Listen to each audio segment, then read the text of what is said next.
ginagawa niya naman ho yung pinapangaral niyo. Nangangaral siya na kahit mag-isa, umuulan, bumabagyo, kahit walang pamasahe, may pamasahe, pumupunta ho siya sa ibang lugar na para makaligtas din ang kaluluwa. Ang tanong ko po ganito, yun po ba ay nakam na mga miyembro niya? Kasi minsan nasasabi niyo yung mga Baptist po hindi ligtas. Ay, sa palagay ko naman po, yung ginagawa niya, maganda po. Ganito po ano yun, ang masasabi niyo doon? Ganito po yun. Unang-una, hindi po nasusukat doon sa sakripisyo. Hindi ko mo nagsakripisyo, walang pera, gutom, nangaral, makakapagligtas na. Hindi po ron. Basahin ko muna po ang batayan. Gis 2:3 ng Roma. Sapagkat sila'y pinatototohanan ko na may mga pagmamalasakit sa Diyos. Datapwat hindi ayon sa pagkakilala. Sapagkat sa hindi nila pagkaalam ng katwiran ng Diyos, nakita niyo po? Sapagkat sa hindi nila pagkaalam ng katwiran ng Diyos at sa pagsusumakit na maitayo ang sariling kanila, hindi sila napasakop sa katwiran ng Diyos. Tanyo, meron po palang nagmamalasakit, nagtitiis, nagtitiyaga, pero hindi sakop ng katwiran. Bakit hindi sakop? Iba yung aral na iniaaral, hindi yung nasa Biblia eh. Kahit ano pang malasakit ang gawin mo, hindi naman aral ng Diyos ang pinangangaral mo, delikado po ang tao ron. Pakinggan nyo, sa 2 Pedro 3:17. Kaya nga mga minamahal, yamang nalalaman na ninyo ng unang mga bagay na ito, ay magsipag-ingat kayo. Baka kung kayo'y mga ligaw sa pamamagitan ng kamalian ng masasama, mga hulog kayo sa inyong sariling katiyagaan. Ano ba yung katiyagaan? Hindi ba yung katiyagaan talagang pagpapawis, pagpapagod, pagsisikap? Baka tiyaga ka ng tiyaga, mali naman. Mahuhulog ka rin. Kaya hindi po nasusukat sa amount ng sakripisyo. Nasusukat po yan sa aral. 7:17 ng Juan. Kung ansino mang tao ay nag-iibig gumawa ng kanyang kalooban, ay makikilala niya ang turo. Ayun. Saan po kikilalanin? Sa turo. Kung ito'y sa Diyos, o kung ako'y nagsasalita ng mula sa aking sarili, baka aking tinuturo mo'y galing lang sa sarili mo, wala sa Biblia.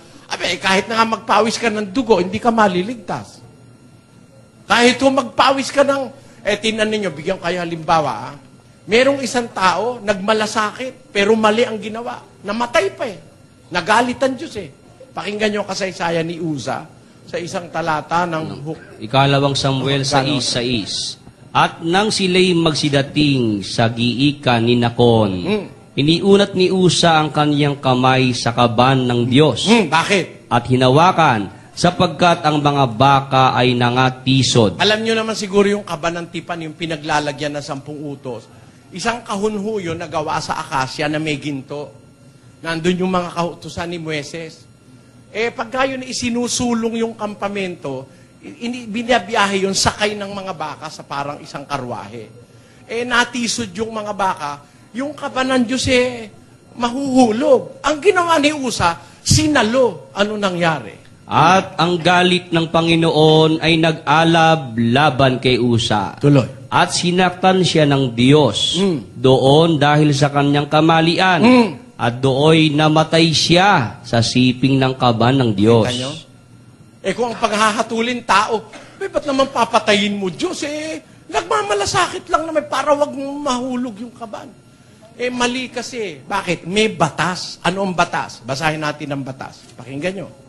Sabi po sa aklat ng Bilang sa 4:15, At pagka si Aaron at ang kanyang mga anak ay nakatapos na makapagtakip sa santuaryo at sa buong kasangkapan ng santuaryo, kailanmat isusulong ang kampamento ay magsisilapit pagkatapos ang mga anak ni Kowat upang kanilang buhatin yaon.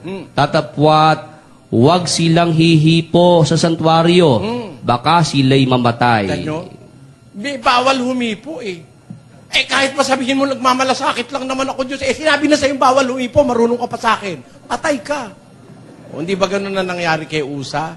Hindi ho natin dapat pagbatayan yung sarili nating isip, yung sarili nating konsyensya. Hindi po batayan yan sa paglilingkod sa Diyos. Kailangan mapasang-ayon tayo dun sa kalooban ng Diyos. Kung sinabi ng Diyos, wag mong hihipuin, eh ano ba pakialam mo kung mahulog yun? Hindi ba kaya ng Diyos na yun eh pasalo sa mga anghel? Naintindihan niyo po ibig sabihin? Ang Diyos ay makapangyarihan sa lahat at hindi siya tinututulan. Kung ano sinabi niya, yun ang gagawin mo. 12:32 ng Deuteronomio. Kung anong bagay ang inyuutos ko sa iyo, ay siya mong isasagawa. Huwag mong dadagdagan, ni babawasan. Bawal hong dagdagan, bawal bawasan. Kung ano utos, siya mo lang gagawin. Pag hindi sinabi, wag mong gagawin. Kasi pagka ginawa mo, kahit nagsakripisyo ka pa, mapapahamak eh. Kolosas 2. Pakinggan nyo. 2:23, sabi po'y ganito, ang mga bagay na iyay katotohanan ng mayroong anyo ng karunungan sa pagsambang kusa Tingnan nyo ha, pagsambang kusa, hindi pinipilit ha. at sa pagpapakababa At at sa pagpapahirap sa katawan. Ngunit walang anumang kabuluhan laban sa ikalalayaw ng laman. kahit mahirapan ka, kung wala namang kabuluhan yung pagpapakahirap mo, ba't mo naman gagawin? Kaya po, ang pagsunod sa Diyos, alam nyo, mga kapatid, ganito, huwag kayong magagalit sa akin. Godliness is an exact science. Yun pong arithmetic is an exact science. Mathematics is an exact science. Godliness is also an exact science. Hindi pwedeng kalkulahin, hindi pwedeng dagdagan, hindi pwedeng bawasan. Ibig sabihin nun, eksakto po yun. Kahit ano pang pagsasakripisyo ang gawin ko, pawisan man ako ng dugo, at magkamatay-matay man ako, kung labag sa ginasabi ng Diyos ang ginagawa ko, hindi ako maliligtas. Ganon din kayo. Kahit nasabihin nyo pa yung pastor nyo 40 taong nag-aayuno sa paglilingkod. Eh, mali naman ang tinuturo. Saan kayo dadalhin? Masama po yung aral na mali.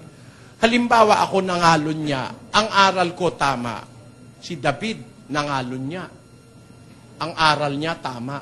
Walang nadamay na napahamak. Hindi naman po nangangalo niya ang pastor namin. Hindi po ibig sabihin ko yun.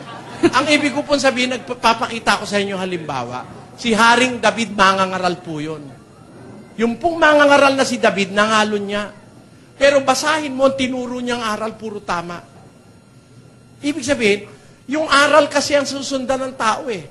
Eh hindi ka nga nangangalon niya, aral mo naman eh mali, di mapapahamak yung tao. Pero nangangalon niya ka, mapapahamak ka, eh yung aral mo naman eh tama, eh di maliligtas yung susunod. Ano ibig ko sabihin? Mas mabuti pa yung nagkakamali na mismo yung pastor sa sarili niya eh. Tama lang sana aral niya eh. Pero, ang banal-banal ng pastor mo, wala kang maipintas. Ang aral ay mali, impyerno punta mo doon pagka ganun. Dahil yung aral po ang pinag-uusapan. Ganun po yan.